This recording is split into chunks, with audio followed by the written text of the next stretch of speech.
თქვენ უყურებთ რუბრიკას Med Insider-ი. და იცით, რასაც გთავაზობს ეს რუბრიკა, კიდევ უფრო დაახლოება სამედიცინო სექტორის სიახლეებთან და ასევე ექიმების სამზარეულოში შეჭყეტვას და ასევე, რა თქმა უნდა, პაციენტების ისტორიის მოსმენას. ხო და ლევან, ხარ შევიხედოთ ახლა პირდაპირ გაგებით სამზარეულოში. დიდი სიამოვნებით მაინტერესებს მეც. მოკლედ არსებობს ასეთი ცნობილი ინტერნეტ გვერდი Reddit-ი ქვია, სადაც დიდი აქტივობები არის ხოლმე სამედიცინო მიმართულების და მოკლედ ერთ-ერთმა ექიმმა დაწერა შემდეგი კითხვა, რომ როგორ არისო თქვენთანო, თქვენ საავადმყოფოებშიო, ჩვენთანო საშინელი კვებაო, მოკლედ არ ვარ არაფრად სამზარეულო და თქვენთან როგორ არისო, ასეთივე ცუდია, კარგია, კმაყოფილები ხარ, არ ხართო გამიზიარეთო. მოკლედ ძალიან დიდი გამოხმაურება მოჰყვა ამ პოსტს და არაერთმა ადამიანმა დაწერა როგორც ექიმებმა, ასევე პაციენტებმაც. მოკლედ ნაწილი იყო კმაყოფილი, ნაწილი იყო ძალიან უკმაყოფილო და ასეთი ინტერესის გამო ვფიქრობ არ იქნება ურიგო, რომ მართლაც ეს სამზარეულოს კვების ნაწილი მიმოვიხილოთ, მით უფრო რომ როგორც ექიმის, ასევე პაციენტის სრულფასოვანი მუშაობისა თუ გამოჯანმრთელებისთვის რაოდენ მნიშვნელოვანია კარგი საკვები, არა? დღეს ექიმი კლინიკაში ატარებს და პაციენტი კიდე ზოგ შემთხვევაში დღეღამეებს, ამიტომ ვფიქრობ, რომ საინტერესო უნდა იყოს ეს თემა. აი, ჩემი აზრით ერთ და იგივე საავადმყოფოში, სადაც შეიძლება რომ კვება, თქვათ, ვიღაცას მოეწონოს, შეიძლება მეორე პაციენტი იყოს, რომელსაც არ მოეწონოს. ხო, მაგრამ ხა რეალობას უნდა შევხედოთ კიდევ, ხო? ეს არ არის აუცილებელი, რომ მართლა სამზარეულოში მიშლინის რაღაც შეფ ვარსკვლავის ფლობელი შეფი იყოს, მაგრამ არც ის არ არის მისაღები, რომ აი რაღაცა უგემური შვრიის ფაფები და რაღაცებს რო აძლევენ ხოლმე, იმიტომ რომ არა იმიტომ რომ უპატივცემულობა არის თვითონ ადამიანის, არამედ პაციენტის ჯანმრთელობისთვისაც მნიშვნელოვანია, იმიტომ რომ მისი გამოჯანმრთელება ძალიან ხელს უწყობს სწორი კვება და ხარისხიანი კვება. ეს მნიშვნელოვანია. ბოლომდე უნდა ჭამოს ეს კვება, რაც ეკუთვნის. სარგებელი მიიღოს, ხო, დაუშვათ ამით უფრო ხა საავადმყოფოში 1000-ნაირი საჭიროების პაციენტი ყავთ, ხო, შეიძლება ვიღაცას ყლაპვის გაძნელება აქვს და ამიტომ წევს, შეიძლება ვიღაცას დიაბეტი აქვს, სხვადასხვა მოკლედ კლინიკური გამოვლინებები აქვს ადამიანებს და სხვადასხვა საჭიროებები და ნებისმიერ მათგანს უნდა შეეძლოს ეს ულუფა მიიღოს, იმიტომ რომ ზუსტად მის გამოჯანმრთელებაში ძალიან დიდ როლს თამაშობს. მე მახსენდება, აი, მშობიარობის შემდეგ რომ ველოდებოდი რომ რაღაცა შემოეტანათ, რომ მეჭამა. ცალკე ხიბლი არის ერთგვარი, აი ეს საავადმყოფოს კვება, თუ კი კარგია, რა თქმა უნდა და შეიძლება მართლა გამოჯანმრთელებაც გახანგრძლივდეს აი ამ რაღაც ცუდი განწყობების გამო მინიმუმ, არა? კი, რა თქმა უნდა. აი რაღაცა რომ არ გინდა რომ დაინახო საკვები. სტუმარი შეგვიძლია დავპატიშოთ, რომელსაც რაღაცნაირი ორნაირი გამოცდილება აქვს და ორივეს გაზიარება შეუძლია. ერთის მხრივ ის არის კლინიკის თანამშრომელი, ჩვენი ხშირი სტუმარი, მეორეს მხრივ კიდე როგორც პაციენტი იყო ამავე კლინიკის პაციენტი, ხო? თან ხელშესაწყობი კვება ჭირდებოდა მას, რადგანაც ბარიატრიული ოპერაცია გაიკეთა. და ის კარგ გამოცდილებას გაგვიზიარებს, ასე მგონია. MLP Care კლინიკების ქსელის ბიზნესის განვითარებისა და საერთაშორისო ურთიერთობების ხელმძღვანელი ექიმი დალი ნესუაშვილი არის დღეს ჩვენთან სტუმრად. გამარჯობა. პირველ რიგში წყალი უნდა შემოვთავაზო. წყალი მთის, ახლა უკვე გაზირებულ ნატურალურ მინერალურ წყალს ვთავაზობს, რომელიც ასევე არის პრომატის გარეშე. მადლობა.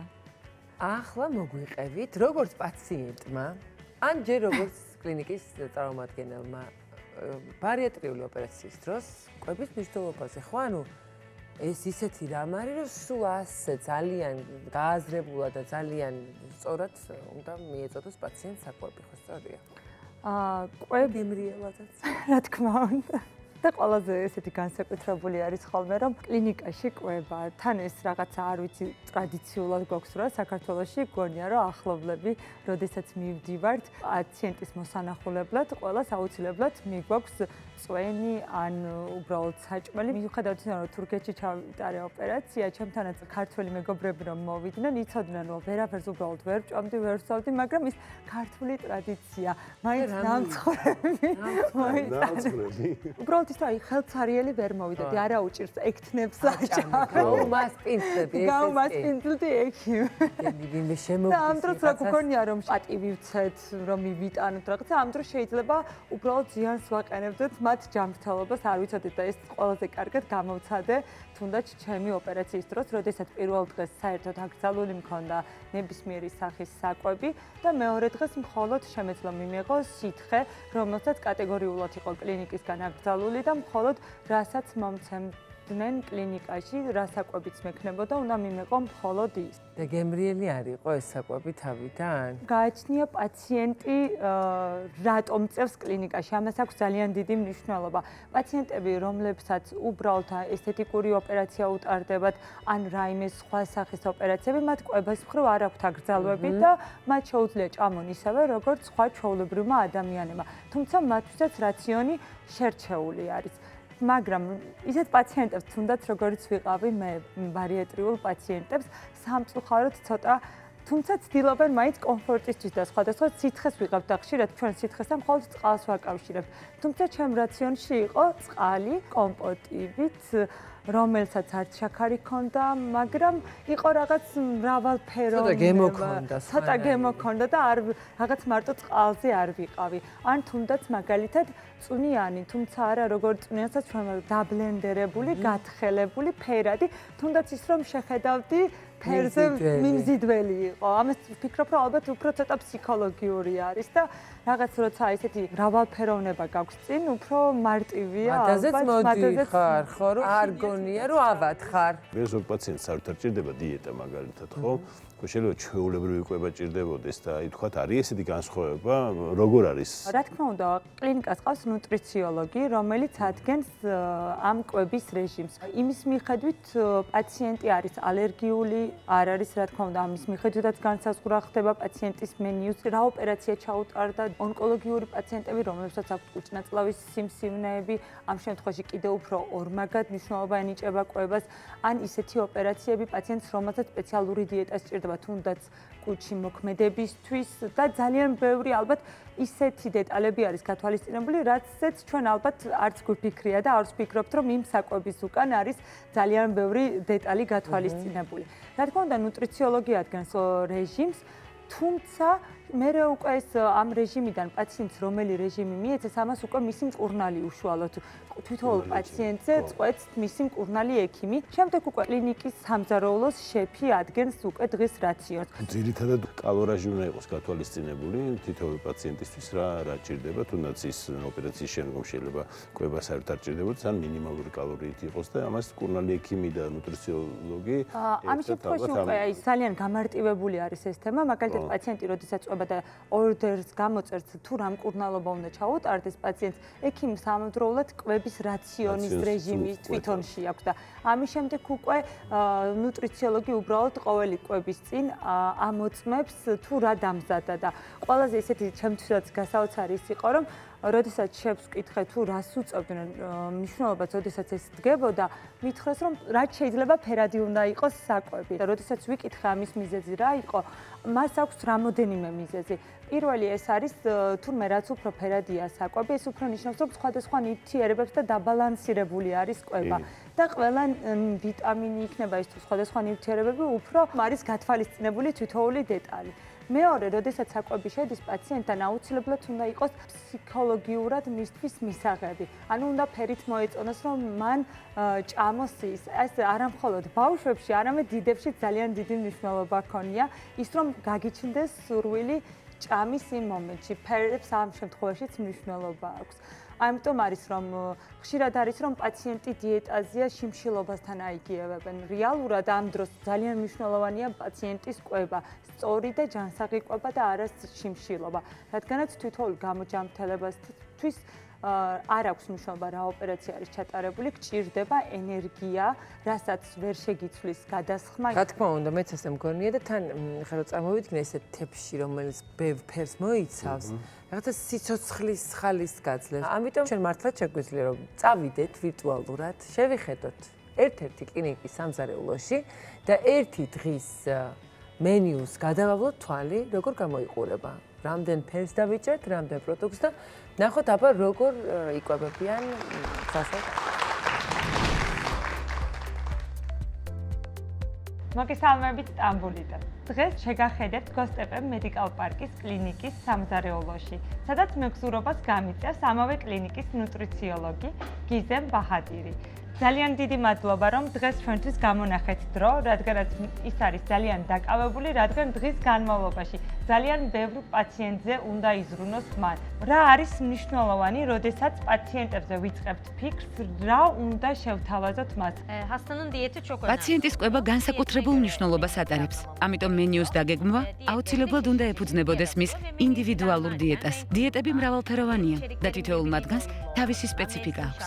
მენიუს შედგენისას ყურადღება ექცევა კერძების ფერთა ჰარმონიას, ინგრედიენტების ერთმანეთთან შესაბამისობას, სეზონურ პირობებსა და ეკონომიკურ ფაქტორებსაც. ყველა პაციენტს ერთი და იგივე საჭმელი უნდა მივცეთ?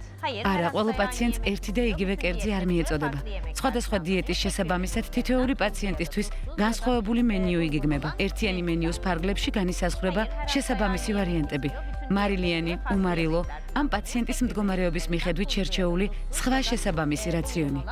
ბავშვებისთვის და დიდებისთვის, მოზრდილებისთვისაც იგივე საკვებს აძლევთ თუ სხვადასხვა არის მათი საკვები?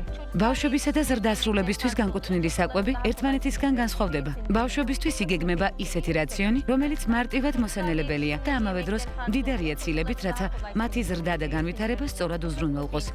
პაციენტებს რომელი საკვები უნდა მიიღოს იმ დღეს? ამას ვინ წყვეტს? თქვენ თუ ექიმი, თუ როგორ იგეგმება ზოგადად ეს პროცესი? ექიმი ოპერაციის ტიპისა და პაციენტის მდგომარეობის მიხედვით განსაზღვრავს კვების რეჟიმს. არსებობს 3 ძირითადი დიეტა: რეჟიმი 1, რეჟიმი 2 და რეჟიმი 3. ოპერაციის შემდეგ პაციენტის მდგომარეობის მიხედვით ექიმი ინდივიდუალურად არჩევს რომელი დიეტა უნდა დანიშნოს. ამის შემდეგ დიეტოლოგი ადგენს თითოეული დიეტის შესაბამის მენიუს, რის შემდეგაც მომზადებული რაციონი პაციენტებს მიეწოდებათ. თუ აქვს პაციენტს ალერგია, ამას თუ ითვალისწინებთ და რამდენად მნიშვნელოვანი არის თითოეული პაციენტის შემთხვევაში ეს? ჩვენ გვაქვს სპეციალური ალერგიის კონტროლის სისტემა. პაციენტის ალერგიული მდგომარეობა ამ სისტემაში აღირიცხება. ამის საფუძველზე პაციენტს არ მიეწოდება ის საკვები, რომელზეც ალერგია აქვს. ასევე თუ პაციენტს აქვს კუჭის პრობლემები, ან კუჭის კიბო, ვუგეგმავთ შესაბამის რაციონს. უპირატესობა ენიჭება სუნელების გარეშე და ადვილად მოსანელებელ საკვებს, რომელიც არ იწვევს შებერილობას. პერსონალისთვისაც იგივე საჭმელი არის, რაც პაციენტებისთვის თუ რაიმე განსხვავებული არის მათთვის? ზოგადად პერსონალისა და პაციენტების კვება ხშირად შეიძლება ერთნაირი იყოს. განსაკუთრებით იმ შემთხვევაში, როდესაც პაციენტს სპეციალური დიეტა არ სჭირდება. მათი მენიუ პერსონალის მენიუს ემთხვევა. თუმცა არის შემთხვევებიც, როდესაც ცვლილებები აუცილებელია. თუ კონკრეტული კერძი პაციენტისთვის შესაფერისი არ არის, მაშინ მისთვის განსხვავებული, შესაბამისი დიეტა იგეგმება. მოდით რომ ვისაუბროთ დღევანდელ საკვებზე, დღევანდელი დღის მაგალითზე, მაგალითად პაციენტებს, რომლებსაც არ სჭირდებათ რაიმე განსაკუთრებული დიეტა და მათთვის რა ყველაზე კარგ შემთხვევაში როგორი საჭმელი შეიძლება მივიდეს მათთან. სპეციალური დიეტის არ მქონე პაციენტებისთვის დღევანდელი მენიუ იყო დაგეგმილი შემდეგნაირად. მონელების გასამარტივებლად პირველ რიგში ვანიჭებთ უპირატესობას წვნიანს. ცილა და ბოჭკო სასურველია ყოველთვის ერთად მივიღოთ. ამიტომ ცილის წყაროს, მაგალითად ქათამს, აუცილებლად ახლავს ბოსტნეული, ზეითუნის ზეთით მომზადებული ან სალათი. ასევე მნიშვნელოვანია ნახშირწყლების მიღებაც. ამიტომ დღევანდელ მენიუში ნახშირწყლის წყაროდ წარმოდგენილი იყო მაკარონი. ეს ბევრი არ არის ერთი პაციენტისთვის? პაციენტმა უნდა მიიღოს დღიურად საჭირო კალორიების რაოდენობა, რაც მისი ორგანიზმის მოთხოვნებს შეესაბამება. ამიტომ ეს მენიუ გადაჭარბებული არ არის. იგი დაბალანსებულად არის შედგენილი, რათა უზრუნველყოს საჭირო ენერგია ზედმეტი დატვირთვის გარეშე. როგორც ხედავთ, ტკბილეულიც არის, ტკბილეულსაც ჭამენ ჩვენი პაციენტები? სპეციალური დიეტის არ მქონე პაციენტებს შეუძლიათ დესერტის მიღება, თუმცა მხოლოდ კვირაში ორჯერ. და ხილს როდის უწევთ რეკომენდაციას, რომ მიიღონ პაციენტებმა? მიუხედავად იმისა, რომ ხილს პაციენტებს ვაძლევთ, ვურჩევთ, რომ ის ჭამიდან დაახლოებით 9 საათის შემდეგ მიიღონ. ანუ ხილის მიღება რეკომენდებულია საკვების მიღებიდან 30 წუთის შემდეგ. თუ პაციენტს ჯანმრთელობის პრობლემა არ აქვს, უმჯობესია ხილი დღის განმავლობაში მიიღოს. დიაბეტის მქონე პაციენტებსაც შეუძლიათ ხილის მიღება, თუმცა აუცილებელია, რომ მასთან ერთად მიიღონ ცილის წყარო, მაგალითად რძის პროდუქტები ან თხილეული. როგორც ვიცით, ძალიან ბევრ პაციენტს ურჩევთ ყოველდღიურად თუ რა მიირთვან, არა მარტო პაციენტს, ასევე ჩვენს კლინიკის პერსონალსაც ძალიან დიდი გამოცდილება გაქვთ ამ მიმართულებით და იქნებ ჩვენს მაყურებელსაც გავუზიაროთ რამოდენიმე რჩევა თქვენი გამოცდილებიდან გამომდინარე, არა როგორც პაციენტმა, არამედ როგორც ჩვეულებრივმა ადამიანმა დღის განმავლობაში რა უნდა მიირთვას, რომ იცხოვროს ჯანმრთელად და ჯანსაღი წესით. განსაკუთრებით მნიშვნელოვანია, რომ რაციონიდან მაქსიმალურად გამოვრიცხოთ მარტივი ნახშირწყლები. მათ ნაცვლად სასურველია სრულმარცვლოვანი პროდუქტების ჩართვა ყოველდღიურ კვებაში. ასევე უნდა მივაქციოთ ყურადღება, რომ ცილა და ბოჭკო ერთად მივიღოთ. თუ ერთ კვებაზე ვირჩევთ ხორცის პროდუქტებს, მომდევნო კვებაში აუცილებლად უნდა შევიტანოთ ბოსტნეული. მნიშვნელოვანია ფიზიკური აქტივობაც. წყალი მნიშვნელოვანი არის? დღეში მინიმუმ 6-8 ჭიქა წყლის მიღება აუცილებელია მეტაბოლიზმის გასააქტიურებლად და მისი გამართული მუშაობისთვის. განსაკუთრებით მაშინ, როცა საქმე წონის კლებას ეხება. წყლის საკმარისი მიღება ერთ-ერთი ყველაზე მნიშვნელოვანი ფაქტორია. წყალი თუ შეგვიძლია შევცვალოთ ჩაით, ყავით ან რაიმე სხვა სითხით. წყლის ჩანაცვლება ჩაით ან ყავით არ შეიძლება. პირიქით, ჩაი და ყავა ორგანიზმიდან სითხის გამოდევნასაც კი უწყობს ხელს. ამიტომ ჩაის ან ყავის მიღების შემდეგ რეკომენდებულია 1 ჭიქა წყლის დალევა. ძალიან დიდი მადლობა კიდევ ერთხელ, რომ გამოგვიყავით დღეს დრო და დაგვითმეთ და მიეცით საინტერესო რჩევები ჩვენს მაყურებელს. გაგვაცანით შიდა სამზარეულო მედიკალ პარკის გოსტეპეს ფილიალის. მე კი გემშვიდობებით. იმედია, რომ საინტერესო იყო ეს თემა. ესეც ვიხილეთ ერთგვარი კულინარიული ექსკურსი და მართლაც არც მეფიქრია მე ხამდენზე რომ ასე როგორც ბავშვი ისე უნდა მოანდომო ადამიანს რომ მიიღოს ის პროდუქტი რაც ძალიან ჭირდება რაღაცები მართლა მეორე ხარისხოვანი გონია და რომ დაგაფიქრებენ და ესე თქვა დაგაკვირვებენ არც თუ ისე მეორე ხარისხოვანი შეიძლება აღმოჩნდეს როგორც ახლა ამ საკვების თვალსაზრისით შენ ახსენე მეგობრებიო და რაღაცებიო და ჩვენთან ხო ესეა რომ ვიღაცა რა დაუშვათ კლინიკაში წევს მიდიან და მიდიან მნახველები, შეგვიძლია დროც გაატარონ და მოკლედ გადაცხოვრდებიან ხოლმე იქ და როგორ არის სხვაგან, სხვა შემთხვევაში, ხო, ვიღაცა ხო ადგას თავზე ზოგ შემთხვევაში თავის ოჯახის წევრს. ჩვენთან პაციენტი თავდგომის გარეშე არ არსებობს. მართლა? ყოველთვის ყავს? ყოველთვის აუცილებელი კლინიკის მოთხოვნა არის, რადგანაც არის ინდივიდუალური ოთახები და აუცილებლად დღეს და ღამეს უნდა იყოს. დღეს და ღამეს აუცილებლად უნდა იყოს, რადგანაც ექთანი 24 საათი ვერ იქნება პაციენტის გვერდით. როდესაც არ ყავს პაციენტს ვინმე თანმხლები, ამ შემთხვევაში ხდება კერძო ექთნის დაქირავება, რომელიც როგორც პაციენტის თავდგომი იქნება მის ოთახში. აქედან გამომდინარე, მის კვებაზეც ჩვენ ვზრუნავთ. ყველა სტანდარტულ ოპერაციულ პაკეტში შედის, რა თქმა უნდა, და ამას ცალკე რაიმე თანხის დამატება არ ხდება, ისევე როგორც პაციენტთან. ჭამს თუ ის სხვა მენიუ? არა, რა თქმა უნდა, მისთვის არის სხვა მენიუ, როდესაც მოდის ოთახში საკვები, მას ყოველთვის აწერია, თუ რომელი ლანგრით არის პაციენტისთვის მოტანილი, რომელი არის თავდგომისთვის. ასევე მინდა აღვნიშნო, რომ ჩვენთან კლინიკაში სამედიცინო პერსონალის ექიმებთან ერთად აუცილებლად ვიკვებებით კლინიკაში. კლინიკა უზრუნველყოფს ჩვენს კვებას. ასევე გვაქვს VIP მენიუები. ყველაზე მეტად რასაც გამოყოფ კლინიკაში არსებობს პაკეტი მშობიარე ქალბატონებისთვის, როდესაც ბავშვს გააჩენს და იმშობიარებს, მისთვის და მისი მეუღლისთვის მოდის ძალიან ესეთი ლამაზად გაფორმებული მაგიდა. და რა დეს ამაგიდაში? სასტიკ სერვისებია. კი, რაღაც როგორც თუნდაც რესტორნებში მოდის ერთი ბოთლი ღვინით. თურქეთზე საუბრობთ, აქედან გამომდინარე ცოტა ღვინო არა, მაგრამ რაღაც განსაკუთრებული საკვები, რაც ჩვეულებრივ შემთხვევაში ეს საკვები არ მიდის სპეციალურად მათთვის მომზადებული და რაღაც როგორც საღამოს ვახშამი აღსანიშნავი მათი ბავშვი გაიჩქარჩეს და აღნიშნეს საკუთარ პალატაში. რა კარგია. მინდა რომ დავამატო ის, რომ ძალიან დიდ ყურადღებას აქცევენ უცხო ქვეყნის მოქალაქეებს. მაგალითად ის, რომ ხშირ შემთხვევაში, როდესაც ბავშვები ყავს პაციენტები და ის არის ონკოლოგიის მიმართულებით, ძალიან ხშირად ვერ გადიან ადაპტირებას საკვებზე, იმიტომ რომ უცხო ქვეყანაში არიან, არ არიან იმ საკვებს მიჩვეულები და ზოგადად, როდესაც ავათხარ, მით უმეტეს და ამისთვის ხოლმე ხშირად ცდილობენ, როდესაც შეუძლია პაციენტს რომ არაქიმიის პერიოდში, კვირაში ერთი დღე თავისი ქვეყნის საჭმლის გაკეთებას ცადონ და ხანდახან არის ხოლმე რომ მაგალითად უზბეკური ფლავი, ხინკალი, რაღაცა ძალიან ისეთი გავრცელებულია.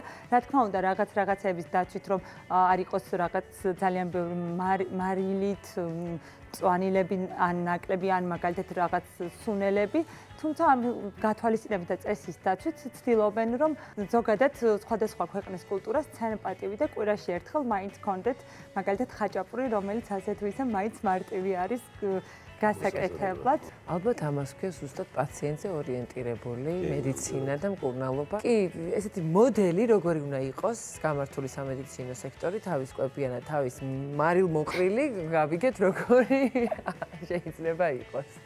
მადლობა დიდი აბა. წარმატებით თქვენ და თქვენს ყველა მიმართულებას. ყველაფერს გქონიეთ თავისი დიდი ნიშნა.